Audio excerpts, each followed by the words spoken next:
Hello అండి. వరిగడి వారి వంటలు యూట్యూబ్ ఛానల్. నేను మీ సాయి ధనలక్ష్మి. ఈరోజు చాలా చాలా ఇష్టమైన జున్నండి. మీకిష్టమా? మాకైతే ప్రాణం అండి బాబు. అసలిలా వండడం తరువు. దన్మంటే అయిపోతదనమాట. అంత ఇష్టం మాకు జున్నంటే. మీకు గూడా ఇష్టమైతే గనక కామెంట్ చేయండి. హాఫ్ లీటర్ జున్ను పాలు తీసుకున్నా అనమాట అండి. హాఫ్ లీటర్ జున్ను పాలు కొంచెం చిక్కగా ఉన్నాయి. ఇలా చిక్కగా ఉన్న హాఫ్ లీటర్ జున్ను పాలకి లీటర్‌న్నర పాలు కలిపాను. అంటే మనం పాలు కలుపుకోవాలి కాబట్టి కొంచెం చిక్కగా ఉంటే గనక ఖచ్చితంగా 1కి 3 కలుపుకోవాలండి. హాఫ్ కేజీ బెల్లం, ఒక చిన్న టీ గ్లాసు పంచదార తీసుకున్నాను. పంచదార ఎందుకంటే మొత్తం కంప్లీట్‌గా బెల్లం వేసుకోవచ్చనుకోండి.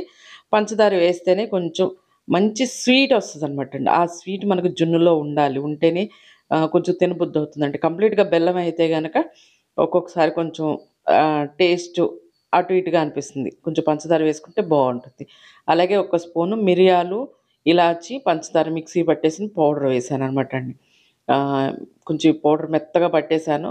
మామూలుగా పైన చాలామందికి మిరియాలు అలాగే ముక్కల్లాగా తగిలితే ఇష్టం. వేసుకుంటే పైన ఒక 4, 5 మిరియాలు కచ్చాపచ్చాగా దంచి వేసుకోవచ్చనుకోండి.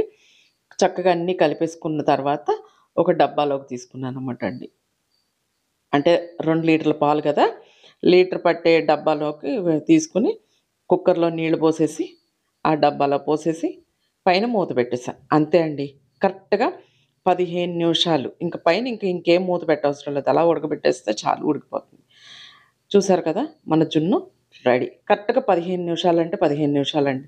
ఎక్కువగా ఉడికితే మరీ కొంచెం ఒక రకంగా అయిపోద్దనమాట. బావుండదు.